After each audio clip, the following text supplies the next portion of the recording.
Resonator guitars are the most incredible music-making machines you can get your hands on. And on today's show, you're gonna find out why, in my opinion, Mule Resonator guitars are the best metal-bodied resonators ever made.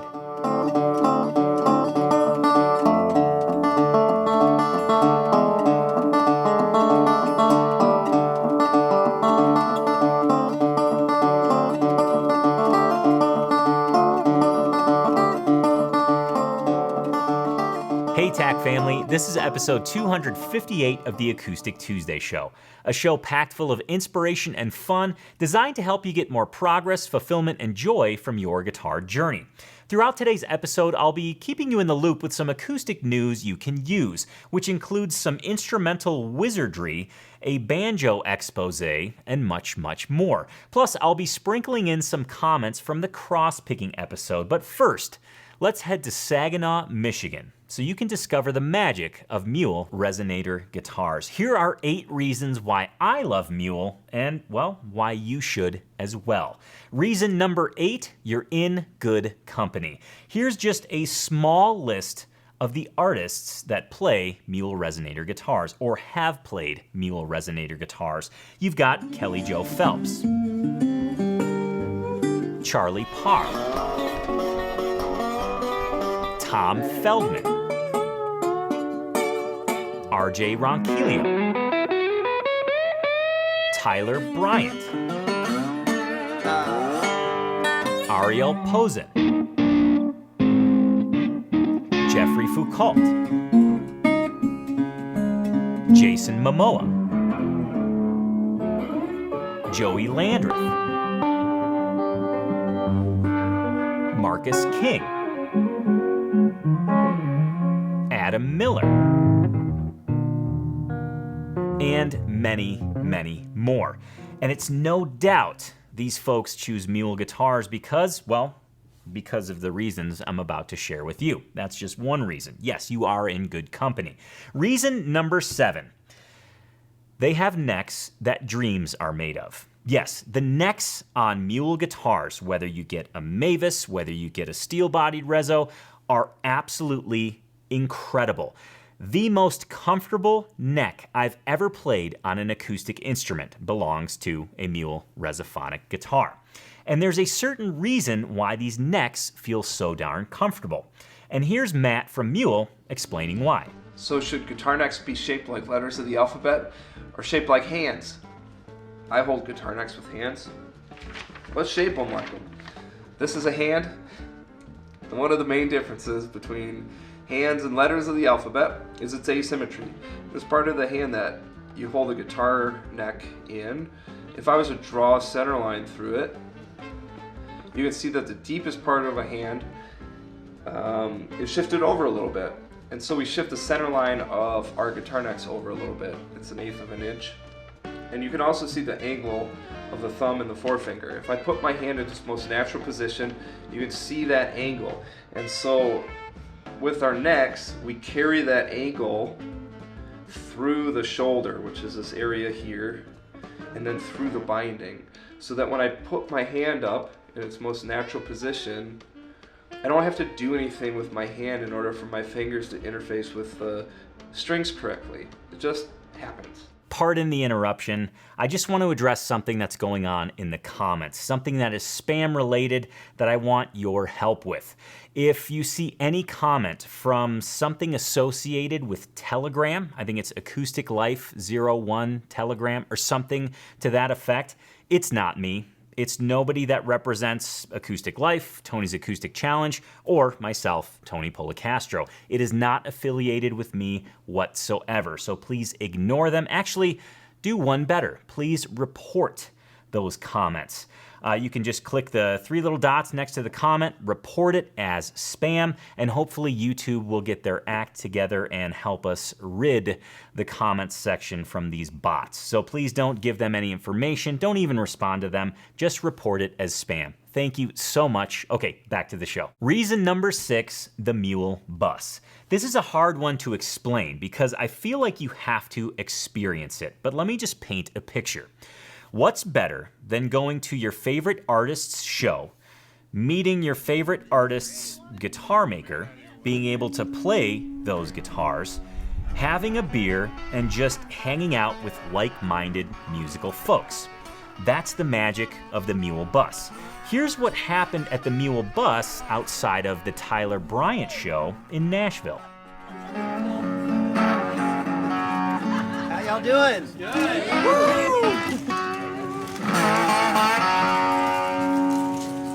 All of a sudden our line got a lot smaller. Y'all gather around, gather around.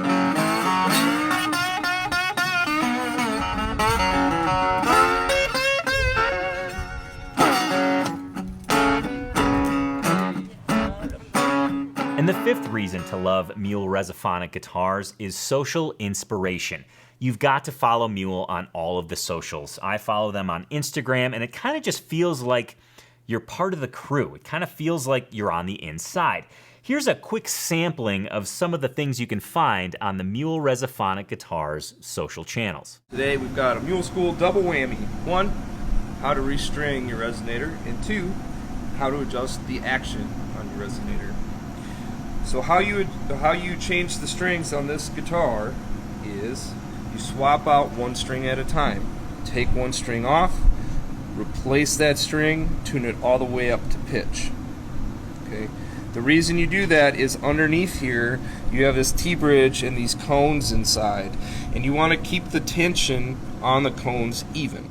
Okay, I don't want you to get the wrong idea. This is not a sponsored show. This is not a sponsored video.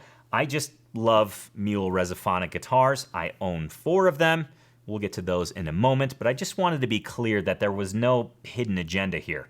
I just wanted to share my love of these guitars with you, in case you were considering them or in case you don't even know about them. Okay, reason number 4, merchandise. I know this might be a weak reason, but it's a valid one in my opinion.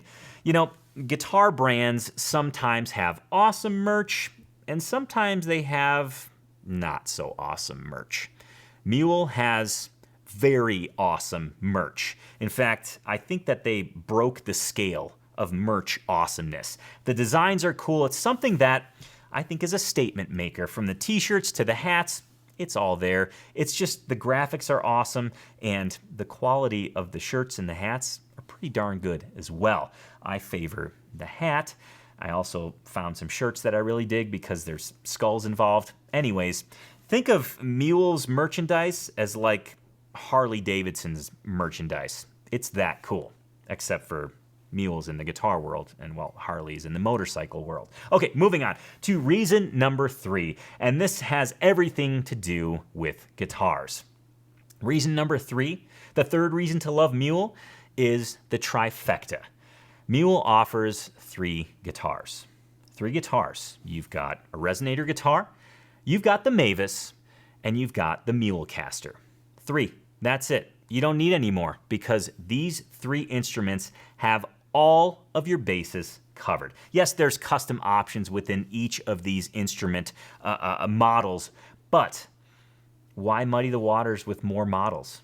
These 3 guitars have everything covered. And I have one of each of them. I know that sounds like crazy, maybe a little gluttonous, but they each fill a very specific category of sound, and I want you to hear each and every one of them. I actually have 4 Mules. You're gonna hear them all. I've got a standard resonator, I've got a cutaway resonator, I've got a Mavis, and yes, I crossed over and I have a Mulecaster as well. I want you to hear each and every one. Here they are.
Reason number 2 to love Mule guitars is that you have the green light to let go.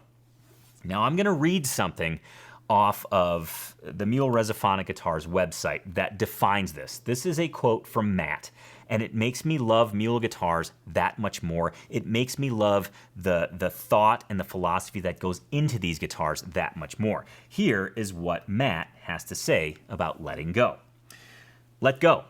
We get in our own way when we approach the guitar with facts and figures and preconceived notions. We think we like certain measurements and dislike others. We, quote, would never blank and, quote, really like blank. But oftentimes we end up in our tiny little unpainted corner listening to the same stuff, playing the same things, and never getting anywhere. Let instruments take you places. It might feel wrong or weird or uncomfortable, but there's a reason I don't have any of the typical specs on this website. I want you to get out of your head. Just pick it up and play it. Embrace the potential discomfort and find your way out of it.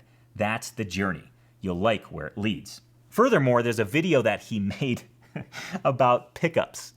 And I got to share just a tiny piece of it with you because he takes this philosophy and says it in one simple line. And if I can find the line, I'll just share that snippet with you. Here's the video. Why? Well, that's because this electric guitar pickup is an acoustic guitar pickup. It's picking up the acoustic vibrations of each instrument and giving it its characteristic sound. Why does it work? What's the science behind it? I have no idea. And I don't really care. That was a good lesson I learned from John Reuter, one of my former teachers at Roberto Venn. There's a good lesson in there is that a lot of times we can get tied up in the science of things and the gear part of it, and we lose track of what we're trying to do and what our goal is, and we can end up being sort of led off track. And the final, most important reason to love Mule Resonators Guitars is the Mule community. There's this wonderful community that surrounds all things Mule. From Matt, the head honcho, to the crew, to the artists that play mules, to the folks that are on the waiting list, waiting for their custom mule to be made, to the folks that just like listening to these resonator guitars. There's this beautiful community that emanates from the guitar. And it really underscores a very important thing. Yes, these guitars are tools for making music, but these guitars are also tools for connection. Connection that is really difficult to describe, but the Mule community is a striking example of that connection. So there you have it, my list of reasons to love Mule Resonators Guitars, and I want you to chime in on this discussion. In the comments below, I want to know one of a few things. Number 1, do you dig Mule? If so, why? Number 2, do you have a Mule Resonator guitar? If so, let me know which one you have in the comments below. And the third question I have for you goes back to the whole trifecta thing. Are you planning on getting a mule? Or maybe you're on the wait list to get a mule. If so, which one are you getting? Again, let me know in the comments below. It's time for your first dose of acoustic news you can use. And we're gonna kick things off with Jamie Dupuis. I had never heard of Jamie, but I saw this video of an individual playing an Emerald Guitars harp guitar, a carbon fiber harp guitar. So I clicked on it, and then I clicked the unmute button, and what I heard was incredible.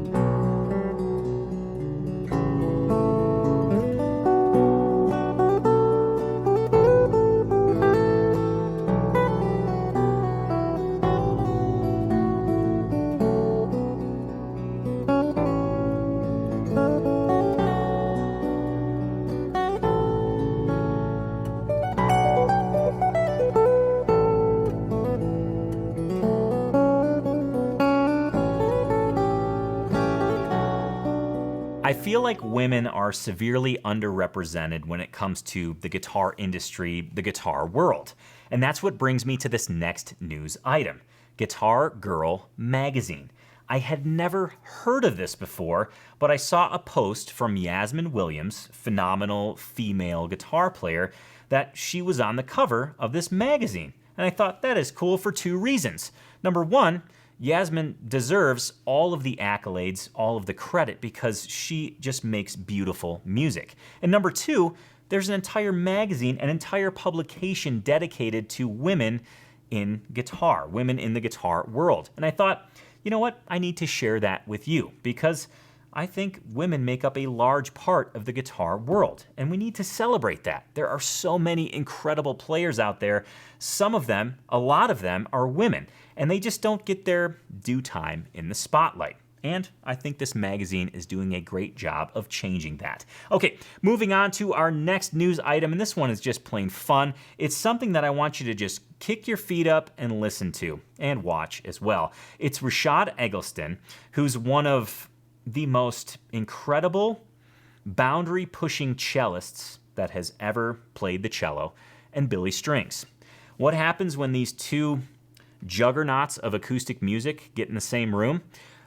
This happens, and it is downright head-bopping, feel-good music. Did I even say that right? I don't know. It's really awesome. Let's have a listen.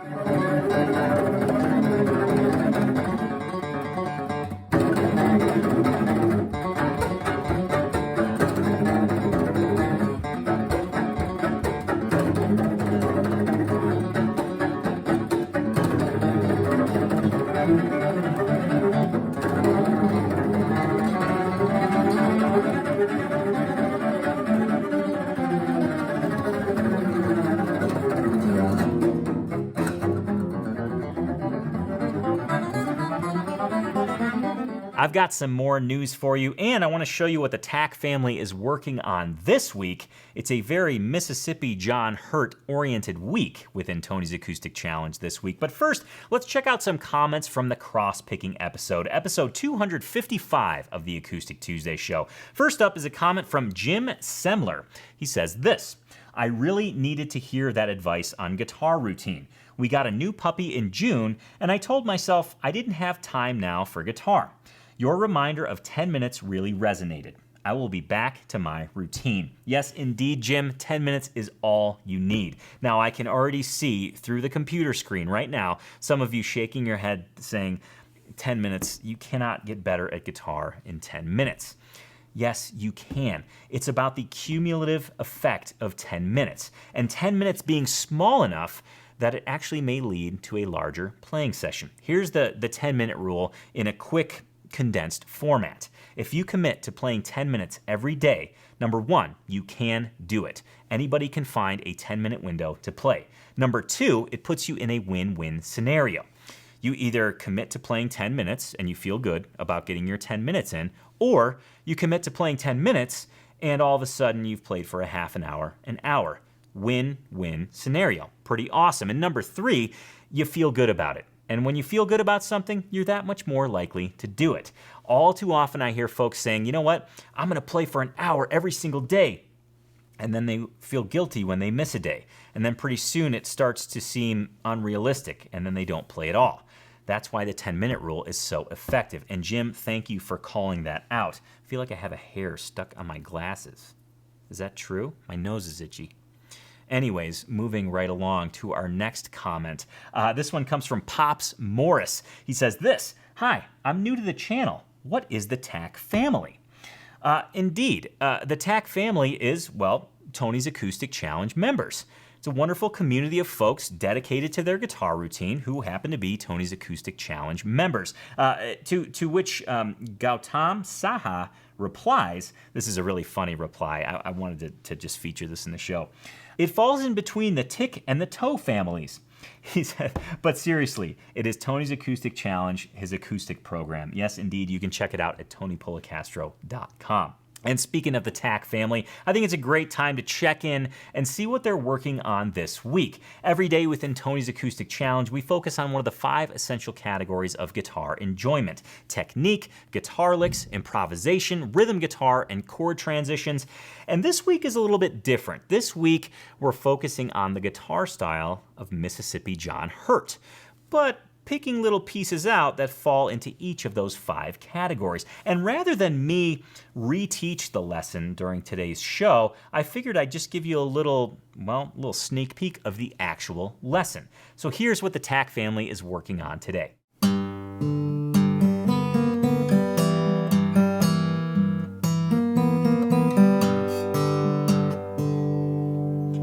Today you're gonna learn one of my favorite licks from one of my favorite Mississippi John Hurt songs, Spike Driver Blues. All right, so I'll do that whole measure too. I'll count along with it, and I'll do it pretty slow because it feels like there's a lot going on. We just gotta get the mechanics right. There's actually not that much happening. It's all about mechanics and timing. So here we go.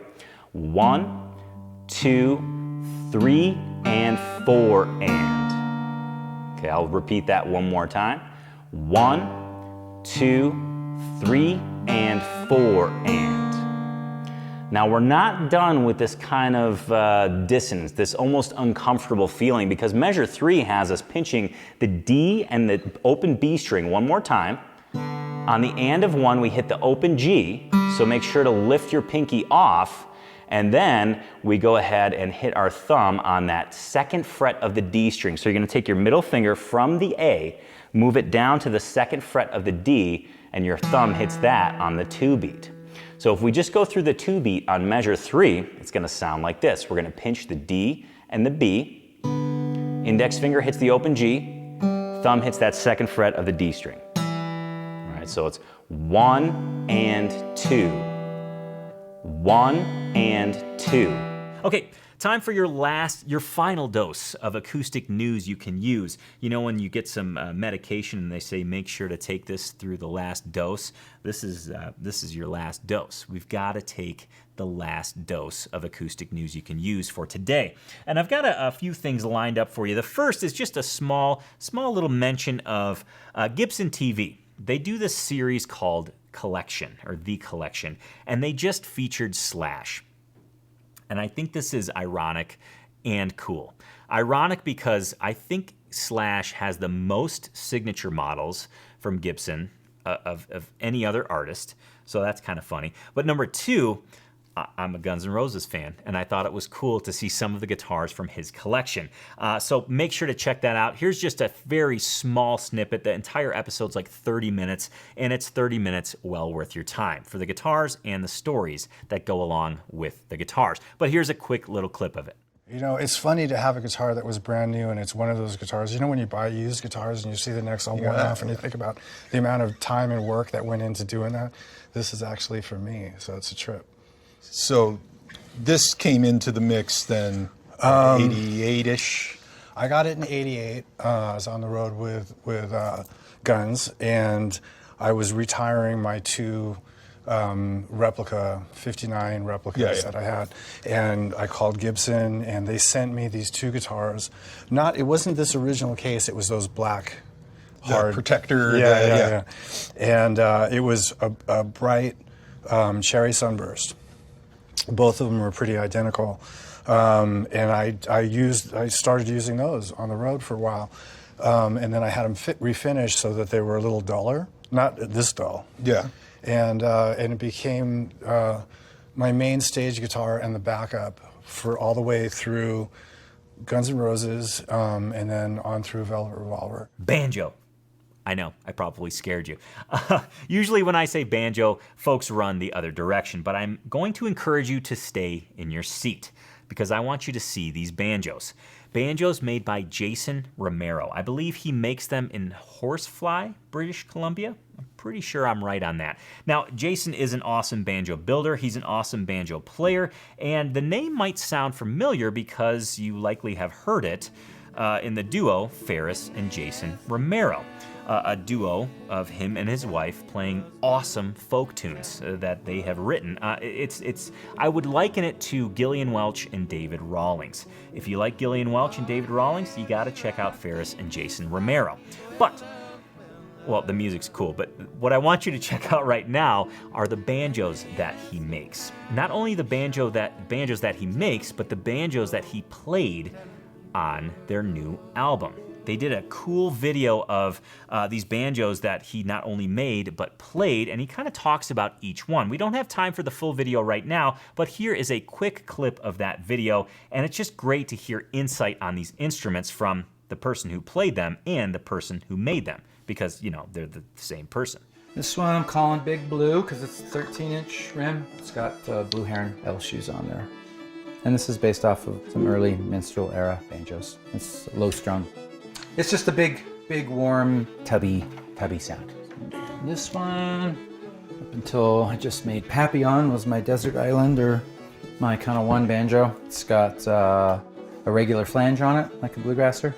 That's my design. That's all heavy machined brass. It's got a hide head. It's got our Bella Rose tone ring in it. It's one of my tone rings I developed. The final news nugget I have for you is a brand new album by Kenny and Amanda Smith.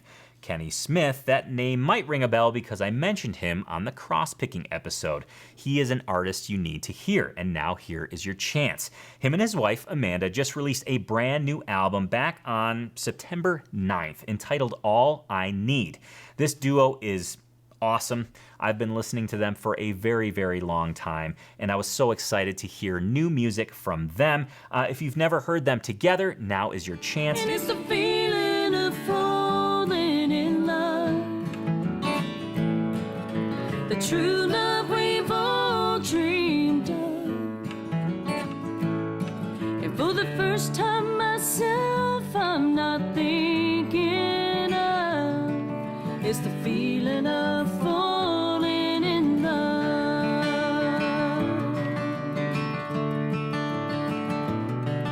And on those sweet, sweet notes, I think it's a great time to wrap up the Acoustic Tuesday show for today. But first, yes, you and I both know we have to take a sneak peek into next week. Next week, I'm going to share with you 10 songwriters you need to hear.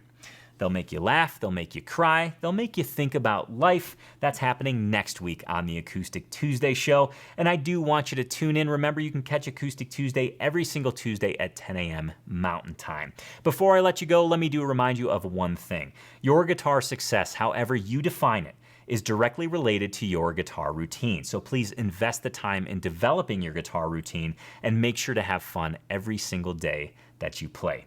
Thank you so much for joining me today. Thank you for sharing your time with me. Thank you for being a guitar geek, and I'll see you next Tuesday on the Acoustic Tuesday show. Cheers, be nice, and play guitar.